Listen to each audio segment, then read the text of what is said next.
खबरें जो सीधे जोड़ती है हमसे, जिनका आपकी जिंदगी पर होता है सीधा असर। खबरों की वही तस्वीर,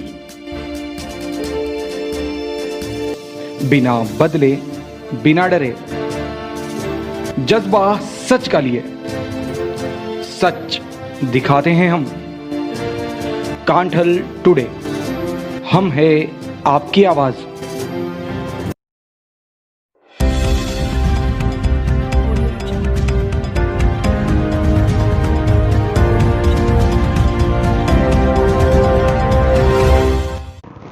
नमस्कार, मैं हूं अनुष्का सोनी। आप सबका स्वागत करती हूं कांठल टुडे न्यूज़ चैनल पर। आइए बढ़ते हैं खबरों की। भील प्रदेश विद्यार्थी मोर्चा का धरना 9वें दिन भी जारी रहा। गौरतलब है कि भील प्रदेश विद्यार्थी मोर्चा के विद्यार्थी अपनी विभिन्न मांगों को लेकर अनिश्चितकालीन धरने पर बैठे हैं। छात्र नेता बालू भील ने बताया कि भील प्रदेश विद्यार्थी मोर्चा के छात्र जान की परवाह किए बिना लगातार धरना स्थल पर बैठे हुए हैं। 8 सूत्री मांगों को लेकर छात्र लंबे समय से संघर्ष कर रहे हैं, लेकिन शासन व प्रशासन के अधिकारियों द्वारा आज तक हमारी मांगों का समाधान नहीं किया गया। तो आज हम लोगों को मजबूर होकर ऐसी महामारी में भी आंदोलन के लिए मजबूर किया गया। छात्रों की अभी तक कोई छात्रवृत्ति नहीं आई और 12% को 45% करने की समस्त आदिवासी छात्र मांग कर रहे हैं, क्योंकि ये आदिवासी बहुल एरिया है, लेकिन इनको अभी तक 12% के आधार पर एडमिशन दिया जा रहा है, जिसको लेकर छात्रों में आक्रोश है कि हम लोगों को प्रवेश 45% के अनुसार किया जाए। और इन 8 सूत्री मांगों को लेकर हम लगातार 8वें दिन धरना प्रदर्शन कर रहे हैं, लेकिन शासन व प्रशासन के अधिकारियों के द्वारा हमारी सुनवाई नहीं की गई। और जनप्रतिनिधियों का कहना है कि धरना प्रदर्शन जो कर रहे हैं वो कॉलेज के छात्र नहीं है। ये सरासर झूठा आरोप है। हम लोगों को असामाजिक तत्वों की परिभाषा दी जा रही है, जो बिल्कुल गलत है, क्योंकि हम छात्र हैं। हम छात्रों की आवाज़ को बुलंद करते हैं और छात्र हित में काम करते हैं। बालू Bhil government PG college Pratapgarh से हूँ। आज हम भील प्रदेश विद्यार्थी मोर्चा के समस्त छात्र 8 सूत्री मांगों को लेकर कॉलेज के मेन गेट के वहाँ पर धरना प्रदर्शन कर रहे हैं। ये धरना का लगातार 8वां दिन है।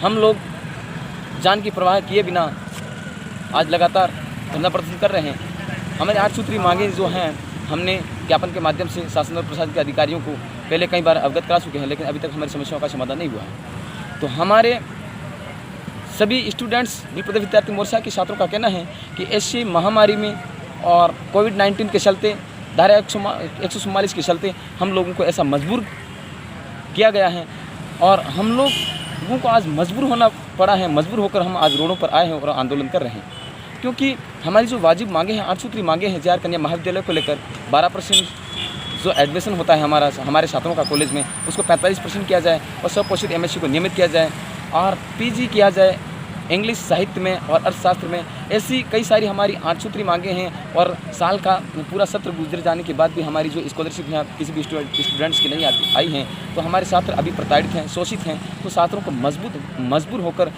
आज रोडों पर आना पड़ा है, क्योंकि फर्स्ट दिन से हम यहाँ पर धरना प्रदर्शन कर रहे हैं। हम लोगों ने वाटरप्रूफ जो लगाया था वो भी शासन और प्रशासन के अधिकारियों ने हम लोगों से हटवा दिया गया है।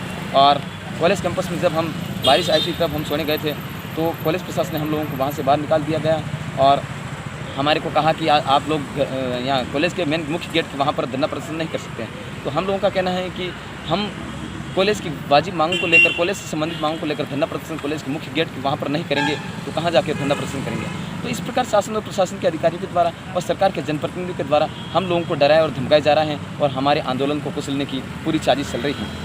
और जनप्रतिनिधियों का कहना है कि ये जो लोग हैं, धरना प्रदर्शन वाले जो हैं, ये कोई कॉलेज के स्टूडेंट्स नहीं हैं। तो मैं उन जनप्रतिनिधियों को कह देना चाहता हूँ कि हम वो स्टूडेंट हैं जो छात्रों के हित में हमेशा और काम करते आ रहे हैं और हमारी मांगों को लेकर हम खुद प्रताड़ित हैं, हम खुद शोषित हैं। इसलिए आज हम यहाँ पर रोडों पर हम लोगों को आना पड़ रहा है। हम वो कोई असामाजिक तत्व नहीं हैं, लेकिन जो जनप्रतिनिधि जो कह रहे हैं कि ये असामाजिक तत्व हैं, वो हम असामाजिक तत्व नहीं हैं। इसलिए सरकारें सुन लें। ऐसी बारिश के मौसम में कोविड-19 के चलते, धारा 144 के चलते और हम रोडों पर आज धरना प्रदर्शन कर रहे हैं। नेशनल हाईवे के पास में मुख्य कॉलेज का गेट है, वहाँ पर आज हम रोडों पर सोए हुए रात दिन धरना प्रदर्शन जो कर रहे हैं। हमारी मांगें अभी तक किसी भी सरकार और शासन और प्रशासन के अधिकारियों के द्वारा नहीं सुनी गई हैं। जिसमें किसी प्रकार की घटना घटित होती है, कोविड-19 का इन्फेक्ट संक्रमित कोई पाया जाता है या फिर किसी प्रकार की घटना घटित होती हैं, तो राज्य सरकार और शासन के प्रशासन के अधिकारी जितने भी हैं वो सारा जिम्मेदार रहेगा इसका।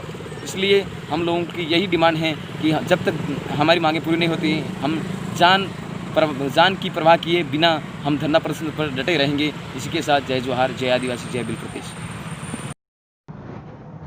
प्रतापगढ़ शहर के मालीखेड़ा स्थित एक बालिका की गुमशुदा की रिपोर्ट थाने में दर्ज कराई थी, जिसके 7 दिन बाद मंगलवार एनजी रोड स्थित विनायक सर्विस सेंटर के पास एक कुएं में बालिका की लाश मिलने से शहर में सनसनी मच गई।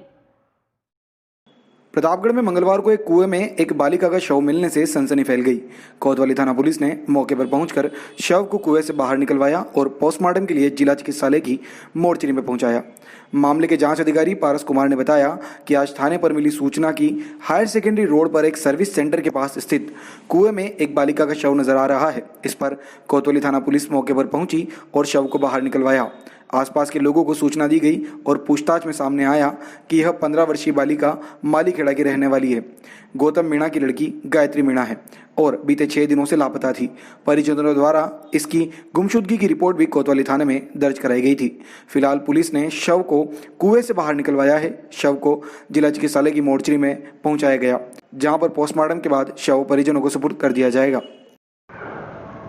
भाजपा महिला जिला संयोजक किरण बत्रा का जन्मदिन रक्तदान शिविर के रूप में मनाया गया, जहां रक्तदाताओं को पुरस्कार व सर्टिफिकेट भी दिए गए हैं। प्रतापगढ़ शहर के सेंट्रल हाइट स्कूल में भारतीय जनता पार्टी की ओर से विशाल रक्तदान शिविर का आयोजन किया गया। भारतीय जनता पार्टी महिला जिला संयोजिका किरण बत्रा ने जानकारी देते हुए बताया कि रक्तदान महादान है एवं उनके द्वारा उनके जन्म दिवस पर रक्तदान दिवस के रूप में मनाने का उन्हें सौभाग्य मिला है। बत्रा ने बताया कि जन्मदिन के अवसर पर रक्तदान कर उन्हें काफ़ी अच्छा लगा। साथ ही उन्होंने लोगों से भी अपील की है कि ज़्यादा से ज़्यादा रक्तदान करें, क्योंकि आपका किया हो रक्तदान किसी को नया जीवन दे सकता है। शहर के नीमच रोड पर सेंट्रल हाइट स्कूल में भारतीय जनता पार्टी की ओर से रक्तदान कार्यक्रम का आयोजन किया गया, जहां पर भारतीय जनता पार्टी के कार्यकर्ताओं ने इस रक्तदान शिविर में बढ़ चढ़कर हिस्सा लिया। रक्तदान शिविर में कुल 51 यूनिट रक्तदान किया गया। इस मौके पर भारतीय जनता पार्टी के जिला महामंत्री प्रदीप उपाध्याय, भाजपा महिला जिला संयोजिका किरण बत्रा एवं भाजपा के कई कार्यकर्ता उपस्थित रहे। साथ ही बत्रा के जन्मदिवस को विद्यालय के अध्यापकों ने भी मिलकर मनाया, जहां पर सभी ने मिलकर केक काटकर बत्रा को जन्मदिवस की बधाइयां दी। मैं किरण बत्रा, भाजपा महिला मोर्चा जिला संयोजिका। आज हमने रक्तदान शिविर लगाया है द सेंट्रल हाइट स्कूल में। आज मेरे जन्मदिन के उपलक्ष्य में जो कि कहा जाता है रक्तदान महादान, तो आज मेरे को बहुत ही खुशी महसूस हो रही है कि मेरे जन्मदिन के अवसर पर आज मुझे भी रक्तदान करने को मिला और ये शिविर लगाने में हम सफल हुए। तो मौका दीजिए अपने खून को किसी की ज़िंदगी बचाने का। ये लाजवाब तरीका है किसी अजनबी की जान बचाने का। रक्तदान महादान। साथियों, भारत में दान की परंपरा शुरू से ही चली आ रही है और रक्तदान किसी के जीवन को बचाना महादान है। रक्तदान जैसे पुण्य के लिए हम सबको आगे आना चाहिए, किंतु इसको लेकर लोगों के मन में कई भ्रांतियां हैं जिन्हें मैं दूर करना चाहूँगी। पहला मैं ये बताना चाहूँगी आपको, रक्तदान कर एक व्यक्ति कई व्यक्तियों की जान बचा सकता है।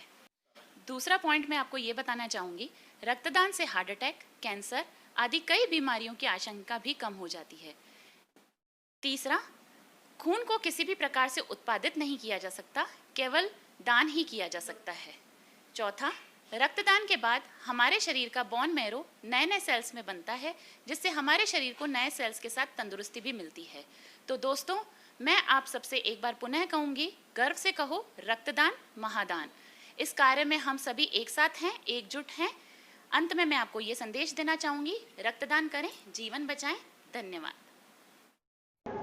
जिले भर में अनंत चतुर्दशी का त्योहार हर्ष उल्लास के साथ मनाया गया। इस बार कोरोना के चलते अधिकांश लोगों ने घरों में ही कुंड बनाकर गणेश प्रतिमाओं का विसर्जन किया। बीते 10 दिनों से प्रतापगढ़ शहर में विभिन्न इलाकों में स्थापित की गई गणेश प्रतिमाओं का अनंत चतुर्दशी पर उत्साह और उमंग के साथ विसर्जन किया जा रहा है। शहर के दीपेश्वर तालाब स्थित गणेश घाट पर इन प्रतिमाओं का विधि विधान के साथ विसर्जन किया गया। कोरोना महामारी के कारण शहर में हर बार की तरह गणेश विसर्जन के प्रति लोगों में उत्साह नहीं है। प्रशासन की ओर से भी पाबंदियां लगाई गई है। इस बार शहर में गणेश उत्सव के कोई बड़े आयोजन नहीं थे। लोगों ने अपने अपने घरों पर या छोटे स्तर पर गणेश प्रतिमाओं की स्थापना की थी, जिनका अनंत चतुर्दशी पर विसर्जन किया गया। गणपति बप्पा मोरिया अगले वर्ष तो जल्दी आके जयकारों के बीच प्रतिमाओं के विसर्जन का दौर जारी है। नगर परिषद द्वारा निर्मित गणेश घाट पर पुलिस के जवान, नगर परिषद कर्मी, एनडीआरएफ की टीम और पर्यावरण प्रेमी इन प्रतिमाओं के विसर्जन में श्रद्धालुओं का सहयोग करते नजर आए। अरनोद उपखंड का दूसरा बड़ा बांध चाचाखेड़ी की सीमा पर बना हुआ है। लगातार बरसात होने से मंडावरा व बनेड़िया कला गांव का संपर्क टूट गया। ग्रामीण जान खतरे में डालकर सड़क पार कर रहे। अरनोद उपखंड का दूसरा बड़ा बांध चाचाखेड़ी की सीमा पर बना हुआ है। इसके बीचों बीच गुजरती सड़क बनेड़िया कला व मंडावरा गांव को जोड़ती है। यह बांध 4.5 मीटर भराव क्षमता का है, जिसमें बरसात का पानी भरने से बीच में बनी सड़क पूरी तरह पानी में जलमग्न हो जाती है। इस सड़क के दोनों ओर न ही सेफ्टी वाले और न ही रेलिंग बनी हुई है, जिससे लोगों को आने जाने में काफी परेशानियों का सामना करना पड़ता है। हाल ही में अरनोद उपखंड में लगातार बरसात का दौर जारी है, जिससे बांध पर 2 से 3 फीट की चादर चल रही है, जिसके चलते यह सड़क पूरी तरह जलमग्न हो चुकी है। मंडावरा व बनेड़िया कला गांव का संपर्क इसी एकमात्र सड़क के माध्यम से है। कोई भी व्यक्ति इस दौरान सड़क से गुजरता है तो वह किसी भी दुर्घटना का शिकार हो सकता है। मंडावरा सरपंच कमला संजय बहादुर मीणा का कहना है कि उन्होंने इसके लिए विभाग को कई बार सूचित किया तथा लिखित में भी अवगत कराया, लेकिन किसी ने इस ओर ध्यान नहीं दिया। प्रत्येक बरसात में यह समस्या होती है। प्रतिवर्ष स्कूल के बच्चे भी अपनी जान जोखिम में डालकर पढ़ाई करने स्कूल पहुंचते हैं। आने जाने वाले राहगीरों के लिए भी ये हमेशा खतरा बना रहता है। मंडावरा के सभी ग्रामीणों ने विभाग से जल्द ही इस सड़क पर सेफ्टी वाली या रेलिंग बनाने की मांग की है, जिससे कोई भी बड़ी दुर्घटना होने से बच सके। सरपंच ग्राम पंचायत मंडावरा, मैंने पूर्व में प्रशासन को कई बार अवगत कराया गया था, लेकिन प्रशासन ने इस पर कोई ध्यान नहीं दिया गया। आज ग्राम पंचायत मंडावरा के जो बांध बना हुआ है, इस पे चारों तरफ पानी पानी हो गया है। ना प्रशासन ने इस पे रेलिंग बनाई हुई है। मेरी ग्राम पंचायत में आने जाने का मात्र एक ही रास्ता है और बरसात के अंदर ये संपर्क टूट जाता है। मैं प्रशासन से अवगत कराता हूँ, जल्द से जल्द ये ठीक कराए, अन्यथा किस दिन बहुत बड़ी हानि हो सकती है। उड़ान अभियान के तहत बालिका शिक्षा को बढ़ावा देने के उद्देश्य से अध्यापिका द्वारा अपने शास्त्र पर ग्राम पंचायत के समस्त गांव में 1500 पौधे लगवाने का संकल्प लिया गया। उड़ान अभियान के तहत बालिका शिक्षा को बढ़ावा देने के उद्देश्य से अध्यापिका द्वारा अपने स्तर पर ग्राम पंचायत के समस्त गांव में 1500 पौधे लगवाने का संकल्प लिया। प्रतापगढ़ से 22 किलोमीटर नारायणखेड़ा ग्राम पंचायत में स्थित राजकीय प्राथमिक विद्यालय आमलीखेड़ा की अध्यापिका ममता शर्मा द्वारा अपने स्वयं के स्तर पर बालिका शिक्षा को बढ़ावा देने के उद्देश्य से 1500 पौधे पूरी ग्राम पंचायत में प्रत्येक घर में वितरित करने का एक अनुकरणीय कार्य शुरू किया। अध्यापिका ममता शर्मा द्वारा बताया गया है कि बालिका सशक्तिकरण हेतु चलाए जा रहे उड़ान अभियान के तहत बालिका शिक्षा को मजबूत करने और बालिकाओं को उच्च स्तर के अध्ययन हेतु प्रेरित करने के उद्देश्य से रविवार को नारायणखेड़ा ग्राम पंचायत में लगभग 10 गांवों में 1500 पौधे प्रत्येक परिवार के सदस्य को, विशेषकर बालिकाओं को एक पौधा देकर उसे बड़ा करने और साथ ही अपने अध्ययन को नियमित रखने हेतु प्रत्येक घर में एक पौधा वितरित किया गया। उड़ान अभियान के तहत संकल्प लिया गया कि एक पेड़ एक संकल्प, हर बेटी शिक्षित हो, हमारा पहला कर्म। बालिका सशक्तिकरण की ओर एक नया कदम के लोगों के साथ इस अभिनव अभियान की पहल की गई। प्रतापगढ़ शहर के वाटर वर्क्स रोड पर स्थित जटिया गली में हर साल की भांति इस प्रतापगढ़ वर्ष शहर भी के छोटे छोटे वाटर बच्चों वर्क्स द्वारा रोड पर भगवा राज स्थित ग्रुप जटिया द्वारा गणेश गली जी को में 56 हर साल व्यंजनों की का तरह भोग चढ़ाया इस गया, वर्ष भी जिसमें छोटे छोटे बच्चों ने द्वारा अपनी अपनी ओर से भगवा 56 राज तरह की ग्रुप मिठाई, द्वारा फल गणेश फ्रूट, जी केले, को चिप्स, जलेबी, 56 नमकीन, व्यंजनों दूध का पाक, भोग रसगुल्ले सहित चढ़ाया कई गया। तरह के व्यंजनों का भोग गणेश जी को चढ़ाया गया। क्लब के तरुण जटिया व पीयूष जटिया ने बताया कि गणेश जी को भोग चढ़ाने के बाद अतिथियों ने बच्चों का उत्साहवर्धन किया। वह बच्चों द्वारा कार्यक्रम की सराहना करते हुए इन बच्चों ने अपनी मेहनत से गणेश जी स्थापना की, यह कार्य भगवान के आशीर्वाद से कम नहीं है। जटिया समाज के प्रवक्ता हरीश जटिया ने बताया कि कार्यक्रम में मुख्य अतिथि गिरधारी लाल जटिया, वरिष्ठ नागरिक जटिया, समाज अध्यक्ष मुकेश जटिया, पूर्व पार्षद विजय जटिया, दीपक जटिया, कान्हा जटिया, जितेंद्र जटिया, किशोर जटिया, बंटी जटिया, मोहित जटिया ने महाआरती में भाग लेकर गणेश जी के जयकारों के साथ गणपति बप्पा मोरिया अगले बरस तो जल्दी आके नारे लगाकर कार्यक्रम का समापन किया। वहीं 56 भोग में बच्चों सहित कई महिलाओं ने भाग लिया।